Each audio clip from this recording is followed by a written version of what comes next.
hard time gaining air superiority. This is why they thought they were going to come in and take this thing in 2 weeks. The entire country in 2 weeks is because they thought they were going to have air superiority, but they're not. The West has supplied the Ukrainian military with the ability to actually shoot these things out of the sky. It's kind of crazy. They just delivered 200 Stingers just a few hours ago, have actually arrived from the United States to Ukraine. Like, think about that. Like, Russia knowing that is going to make them like have to rethink this entire operation. Like, they're receiving Stingers from the U.S. government to shoot down planes like this. So we're going to move over here to the northeast side of Kiev. We're just saying in Kiev as of right now. There was a Russian T-72B3 that was actually passing over a bridge, and the Ukrainian forces, decided to actually blow that bridge. So there is that area that actually happened. So that was the northeast side.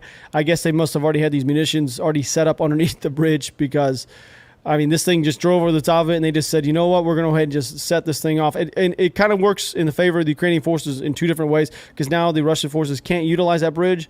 It actually hurts them in a sense. The Ukrainian forces, they can't actually go and reinforce their troops on that northeast side, but it also stops tanks from coming down into the city.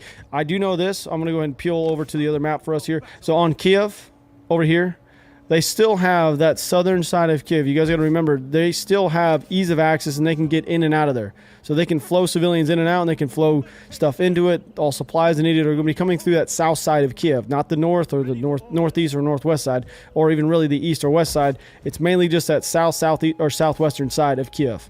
So the Ukrainian forces, again, the army has actually claimed to captured another working T-72B just outside of Kiev. Those are the photos that were just overlaid here a second ago. And like I've told you guys, and I told you guys in yesterday's video, I do believe that if they're recapturing these tanks and actually taking this stuff, they're not using them for offensive purposes. They're using them for defensive purposes. Like, they're putting them on the outskirts of the cities, or they're putting them in choke points, or putting them in stuff like that, like near bridges, or you know what I mean? Like, they're putting them somewhere where they know they can at least get one shot off with it, or two shots off with it. They're not going to be driving it around, wasting all the fuel and resources. I believe that's what they're doing. I also think it's kind of crazy. They must be doing direct small teams going and actually targeting these things, because it's kind of crazy to me that they're actually capturing so many of these still working.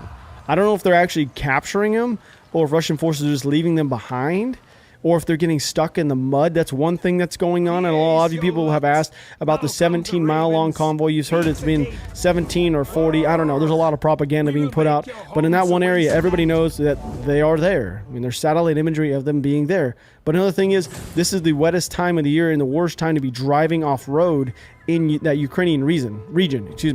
So they're not going to be driving a bunch of that stuff off-road because they're going to get stuck.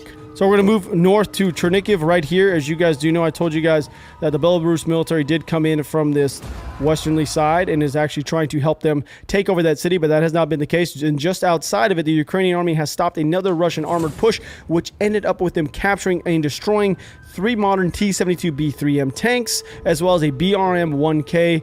Those are the photos that I just overlaid, but this is up here in Chernihiv again. The western side of Chernihiv is significantly heavily fortified, and they're having a hard time even pushing through on the northern side. They've held off this thing for the last week or so.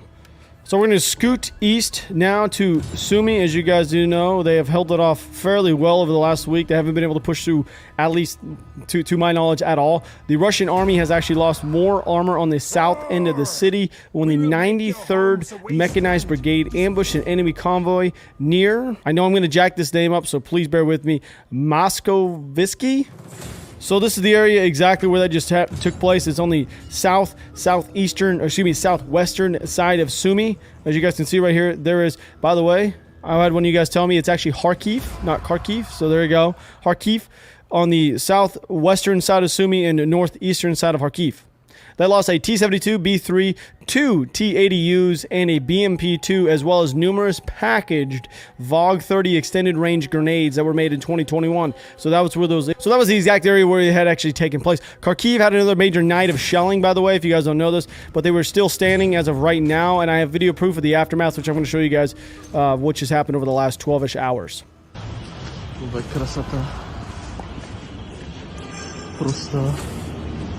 Разруха военной машины, просто потрясающе. Ну, будем надеяться, что выберусь, иначе уже и не придется, конечно. Вот такие вот красоты. место, где я постоянно хожу на стрижку. So Russian forces have actually come through and actually taken this town of Attilla, as you guys see right there.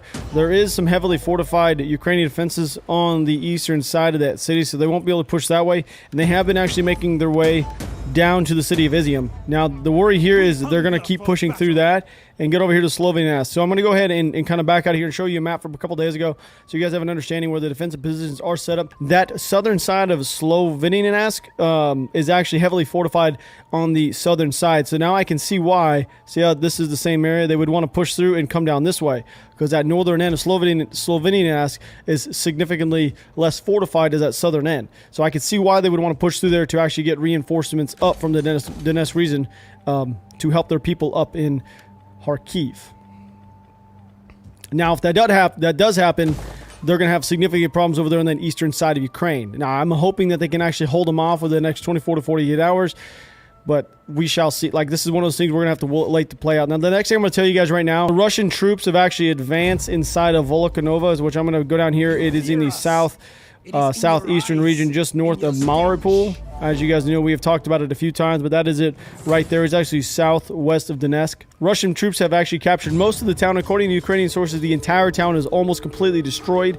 Ukraine actually lost a BMP-1 and at least one tank during the last battle that just happened there. So the entire town of Volokhanova, as you guys do know, is almost completely destroyed as of right now. I do know that Mariupol has been hit over the last 24 hours, shelled extremely hard. I've heard reports that it has been completely wiped out, which is hard for me to kind of believe. Because just 2 hours ago, I just saw a report stating that is coming directly from people inside of Mariupol that they've been shelled over the last 24 hours. They don't have food, water, and or power as of right now. So this, I think he's trying to pretty much starve them out to where they're pretty much forced to leave the city or give up arms or just completely just shell them the entire time or to pretty much just shell them into non-existence. I'll also put this out there. Ukrainian forces have actually lost 4 BTR-4s just north of Donetsk after heavy fighting, which is just north over here. It's going to be somewhere in this area, just so you guys have an idea exactly where this video is going to be taking place.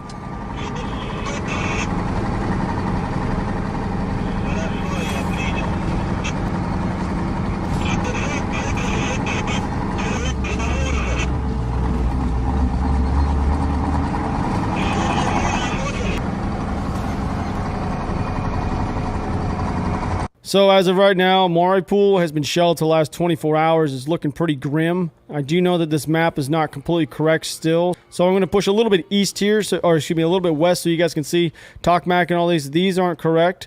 They're not Russian controlled. Russian line is still like this. They control this. They do not have Tokmak. That is still Ukrainian. Ukrainian forces came down yesterday and actually helped their friends down in Tokmak. Up here, as you guys can see, Enohar is still controlled by Ukrainians. Mainly, it's been fended off by civilians for the most part, but it does not. It's looking pretty grim up there in that northern piece. Over here in Kherson, if you guys do not know, the city of Kherson is de facto controlled by Russian forces since March 2nd. The city mayor has actually said and made an agreement that the Ukrainian flag can continue to fly over as he negotiated with Russian forces with several conditions. Strict curfew from 8 p.m. to 6 a.m. Cars are only allowed to drive in the daylight. Only cars carrying necessary supplies such as food and medicine can enter the city. Citizens can walk alone or in groups of 2 people. No more than 2 people.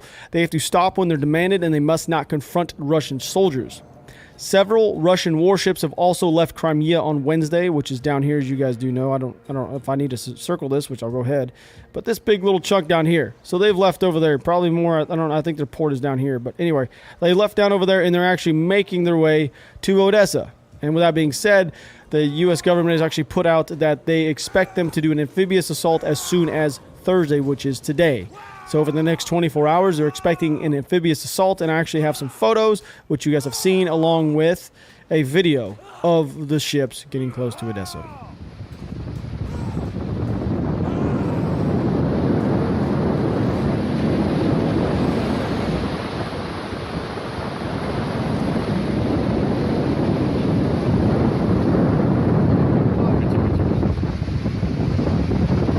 Now I'm going to peel back and talk about this for a second. So I did tell you guys that if this amphibious assault, which they said has landed, it's going to land here in Odessa.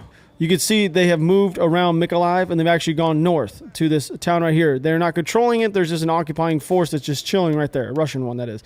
I'm telling you guys right now, I believe. I'm not saying this is going to happen. I have no idea. The only thing, my only concern would be for the Russian troops is the fact they're not going to have enough food, water, and ammunition to move down.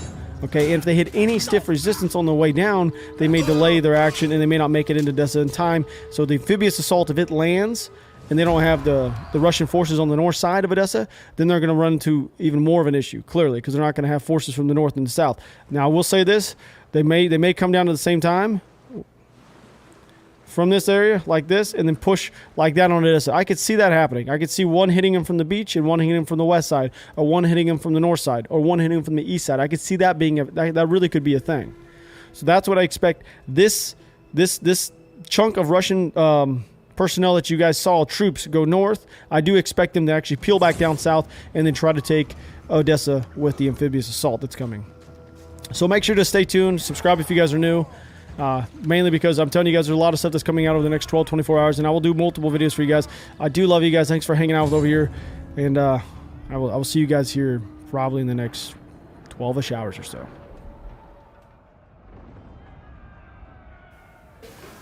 So that was Antony Blinken, Biden's Secretary of State, and the Ukrainian Foreign Minister together there at the State Department.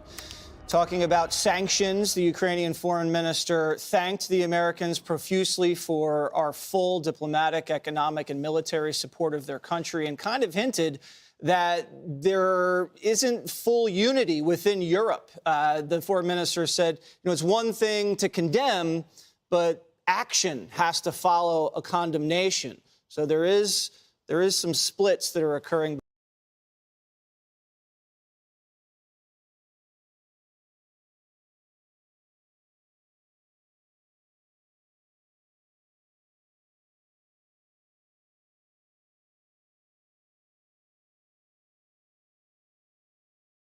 No doubt, if Russia commits this breach by invading Ukraine, responsible nations around the world will not hesitate to respond. We do not stand for freedom. There you go. That's the end of the statement. Yep. Just put a period right there. Where it is at risk today will surely pay a steeper price tomorrow. Thank you. I'll keep you informed. And then he runs, and then he sent out the Janny Psaki to sweep it up. She had to come and sweep it up. She's still live right now, too. I'll give you the link. You're going to have to scroll back a bit, but that's fine. Scroll back and you can find when she comes out. Old fucking Cersei Lannister bitch. I mean, they had the Janny on deck ready to come out and clean up. Now I'm going to go get that pointy-faced bitch to come out here. She's going to talk condescendingly to you.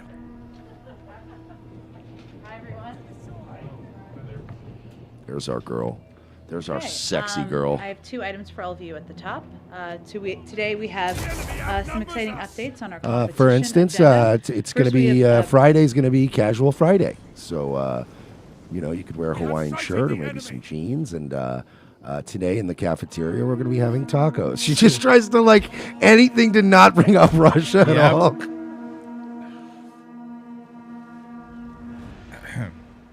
Progress on our administration's effort to lower the price of internet for millions of Americans. I bet you there are people who once lived in apartments, or still do, in this room, who will love this if you haven't already seen it. Today, the FCC announced important steps to increase competition in the market for high-speed internet, which President Biden requested in his executive order on competition. Is that really what we need to be worried about right now? Because that has not been, ma'am, I hate Spectrum. I pay too much for it, and it fucks up all the time. The quality of my internet has not been at the forefront of my mind lately. Yeah. You may know, the landlord, if you live in an apartment, sometimes requires you to purchase internet service from one source. And today the FCC voted on a bipartisan, unanimous basis to crack down on exclusivity agreements between landlords and internet providers, known as sweetheart deals, which lock tenants in apartments and office buildings into just one option for internet. That might be good for the landlord and for the internet service provider, but bad for tenants, bad for the American people, bad for people living in apartment buildings. who may have to pay more and accept lower quality service. I have a follow-up question. Hi. So like everything's more expensive now, and my mom got laid off because she refused to get vaxxed, and my father's being held in Washington D.C. with no due process by the federal government, and my sibling just died of a fentanyl overdose. Did you have anything like for that agenda? Is there anything that you could help us out with my family in that regard, or just the internet? Just the internet thing? Just yeah. So I can get FiOS? Yeah. I can't afford FiOS, man. I can't afford it. A third of Americans live in apartments and condos, and many businesses operate in multi-tenant buildings like office buildings or malls. Right, because we can't own homes anymore. Because BlackRock and fucking Bank of America owns all of them. So this is a sweeping problem. Oh, good. I'll have options what internet I want in my BlackRock pod. Living in an apartment the size of those pods we saw in Vegas in the airport, the peace pods. The FCC is starting to fix today. And second, a competition update that is relevant to our national security. Today, the Department of Defense released a new report required by the President's competition executive order, explaining that new actions to promote competition in defense contracting. This report details that since the 1990s... Dude, this is the classic approach of bore everybody to death, wear them out, Right. so they're just docile and tired by the end of this. Like she's gonna front load so much boring shit that by the end of it you're gonna be like, what about war? Russia? You do anything on that or just internet? The number of aerospace and defense prime contractors has shrunk from 51 to just 5. That consolidation means taxpayers have to pay more for defense services, and it threatens our national security. Strengthened merger oversight is one of the 5 actions the Defense Department is taking to address the problem. We've already seen concrete progress on that front this week. On Sunday, the FTC successfully blocked Lockheed Martin's... She is blasting through this too. Yeah. You notice how fast she's reading? Yeah. She is just blasting through this fucking little sheet of paper. Like, she does not... she does not want to be there anymore. She hates this gig. billion-dollar attempt to acquire Aerojet, a proposed mega merger of major defense suppliers. The FTC had filed a lawsuit explaining that the merger would jack up the price the U.S. government has to pay while delivering lower quality and less innovation.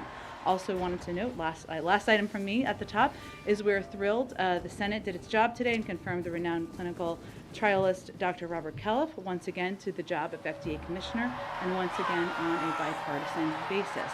He brings to this critical post a lifetime of knowledge and the institutional experience that will ensure he hits the ground running and is guided by the science on critical missions facing the FDA. Look, man, I'm not going to lie. I'm going to take a nap. Can you let me know when she gets to the Russia part, or the economy, or the fact that we're all dying of fentanyl overdoses? Any one of those things. Any one of those things I'd be happy to hear about. I was joking at first, but we are about one more sheet of paper away from Taco Tuesdays and Hawaiian Shirt Fridays. Like, we're literally getting to the Bill Lumberg. Yeah, so feel free to wear a Hawaiian shirt and jeans on Friday. And continuing to lead the fight against COVID-19, to combating the opioid crisis, to ensuring safety of our nation's food supply. Josh, why don't you kick us off? Two things on Ukraine. Yes. Right. Great, that's fantastic about the internet. So about Ukraine, about this fucking disaster that you guys are creating out there in Eastern Europe. I had a few questions. Markets have obviously already been reacting to that situation. Gasoline prices are up 20 cents a gallon over the last 30 days on average. Is the president saying that if people are paying more at the pump, that is essentially a direct result of Vladimir Putin's actions? We're just blaming Putin for our gas prices. No, we're blaming Putin. You're right. And he is to blame for the current burst we've seen in higher prices. Well, the president wasn't making a market assessment or how the market moves. What he was conveying very, very clearly to the American public is that if Russia were to invade and we were to put in place crippling sanctions, that would have consequences or an impact here at home. So I know that wasn't exactly how you were asking the question, but that was what he was conveying in his answer. In terms of the price of gasoline, what we've seen is, we know back in December, it went down by about 10 cents thanks to tapping the Strategic Petroleum Reserve. Bro, they say shit sometimes that makes you want to jump over that fucking podium and wring their neck, right? Like, there is a difference between trying to cover your ass, but getting to just a point where you're just mocking me. Yeah. Now you're just mocking me. So it went up $2, and then went down 10 cents, and went up another 50 cents, and you're like, actually it went down 10 cents last month, so maybe show a little gratitude. You're welcome. Something where there's still releases that have been ongoing. The president also made clear in his remarks that he is open to all options are on the table to help bring down the price of gasoline. But he wasn't making a market assessment. He was just making clear to the public that if Russia invades and we put in place crippling sanctions, that would have an impact on the public. Secondly, on Ukraine, the president talked about diplomatic efforts. Yeah. Could you go into more detail on what those diplomatic efforts could be? Is this going to be more U.S. interaction? Could there be a face-to-face meeting with Putin? Are we perhaps going to send Russia a plane full of cash like we did with Iran under Obama? Throwing some options out there. How would you define success under diplomacy? Is it as simple as no invasion, or are there broader goals you're looking for, given that everything is now on the table, or more things are on the table? Sure. Well, on the first part, you may have seen or not that our Secretary of State spoke with Foreign Minister Lavrov earlier today. The President spoke with President Macron earlier today as well. I think the readout just went out to all of you, or it should be in your inboxes as well. And what he means by ongoing diplomacy is that it will continue at the pace and urgency that you have seen from him over the last several weeks and from his team. And some of it will come from the president, some will come from high-level members of his national security team, range of options. Aggressive, yeah. Including cyber, including there's this step that their Congress has taken on recognizing these breakaway regions in Ukraine as being, a separatist, legitimately as separatist regions. Would the U.S. respond to any things like that with sanctions as you would to, an actual invasion? We have conveyed before, and I'll reiterate now, that we would be prepared to respond with a range of malicious activities or actions that the Russians were to take. As we've conveyed, as we've warned, and been very clear about the risk that would be posed to anyone who's in Ukraine, including American citizens, were Russia to invade, one of the biggest militaries in the world, that there would be serious risk to civilians. That's, I think, what he was conveying. And with the Ukrainian president slated to be out of his country this weekend to go to the Munich Security Conference, do you guys think that's a good idea for him to be gone right now?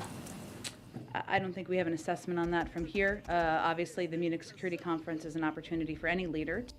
Is there any discussion among NATO allies about, how significant it would be if Zelensky were to make that offer himself? Well, we have not raised that from the United States. And again, I would... All right, enough for her. God, I miss Kaylee. It's I miss Huckabee, frankly. President's not going to entertain this right now. Let's see here. God, this is just... We're in a real pickle, huh? Travis Bickle's Pickle bought a beer. I know you guys heard of zinc, but what you need is heroin. Apparently it cures it all. Mike Papakilo. Finally watching live after years. Hope you can finally get over your man colds. Cheers. Thank you. Auto Shed. 3 beers. Greetings from Kuwait. You're welcome to come and Dodge Draft here. Premium gas is $108 and is available for foreigners in the free trade zone. No income or sales tax. Huh? Want to go to Kuwait? No. All right. Oh God, this was so, dude. This is fucking nuts. This clip had me and Royce jaws on the fucking ground earlier.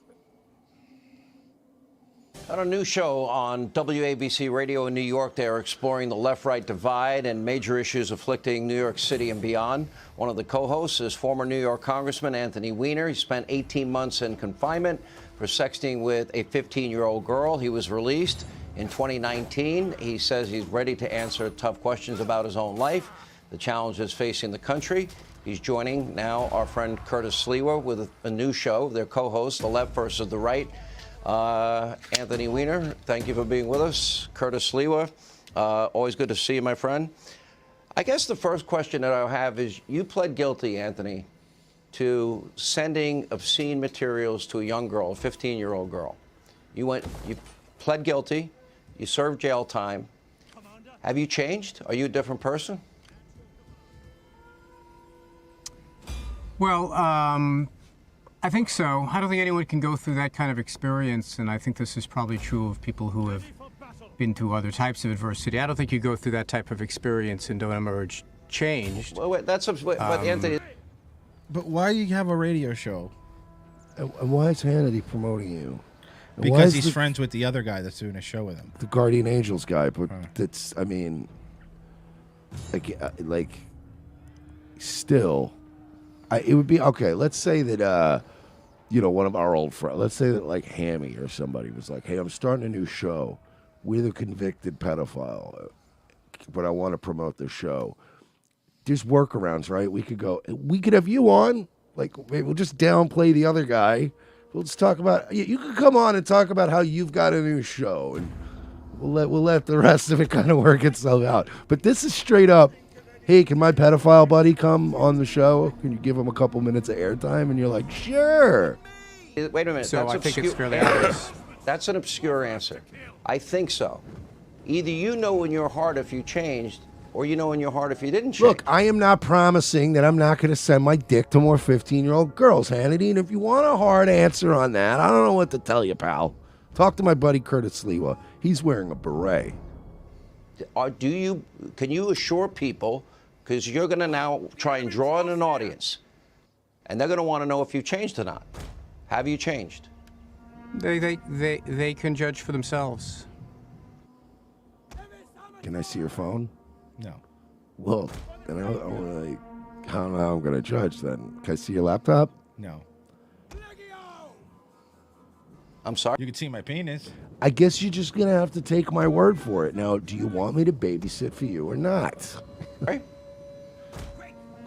I said they can judge for themselves. I'm not out to persuade you or anyone else that I've changed. I mean, I'm doing a radio show, and people can call in and ask me questions. We did one this past Saturday where people had an opportunity to call in, and where Curtis asked me a bunch of questions, and I answered the best I can.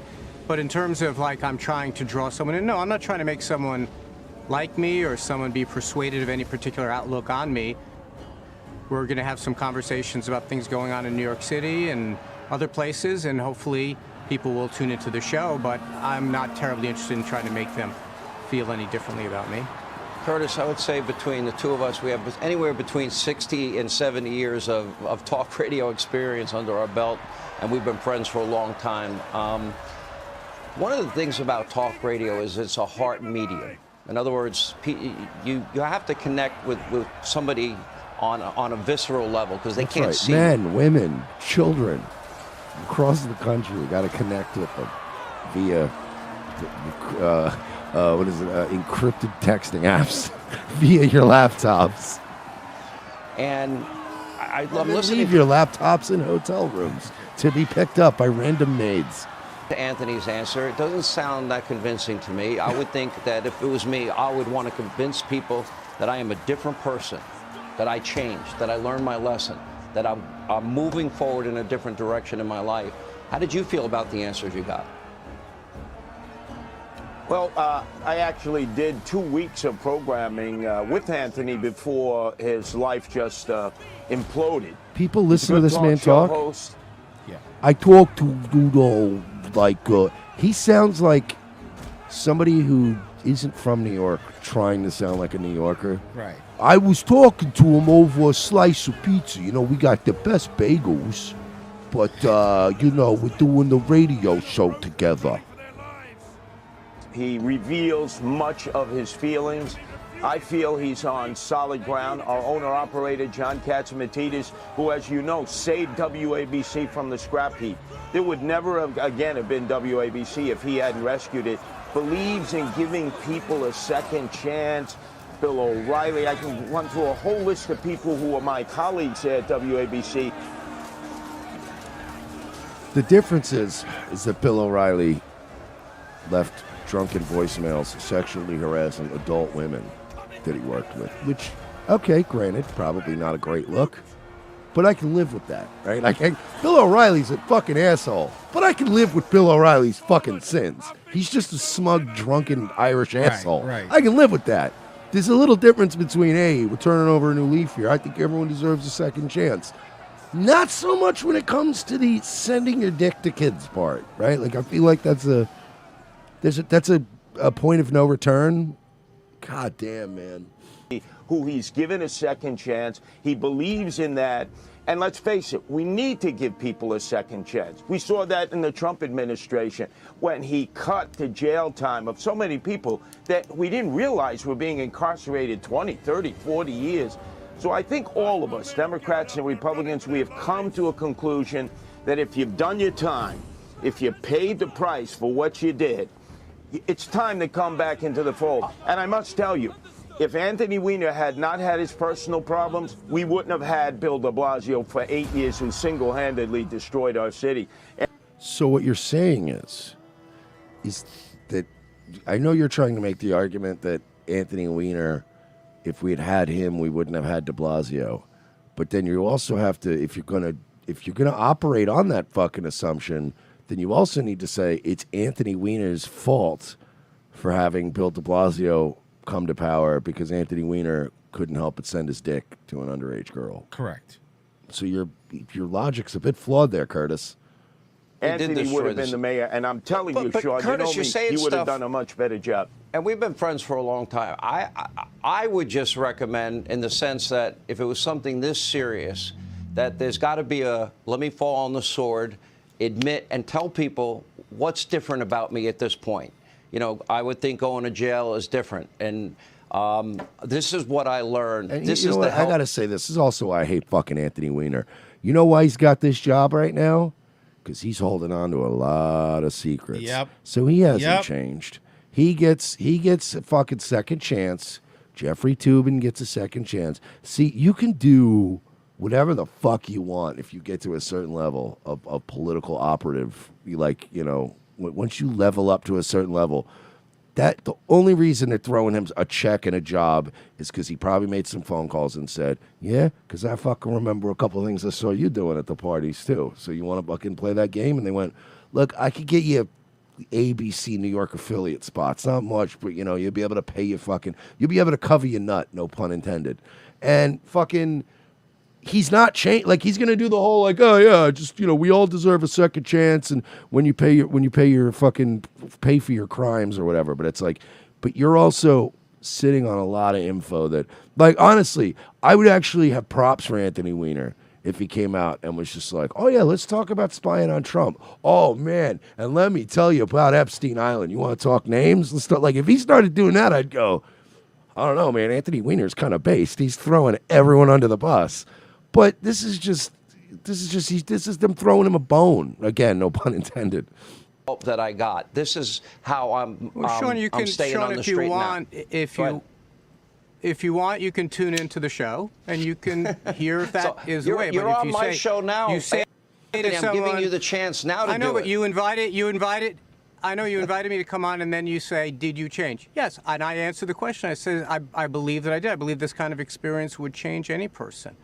And now you're having a conversation with Curtis, with me sitting here about my answer. All I can do is give you the answer, brother.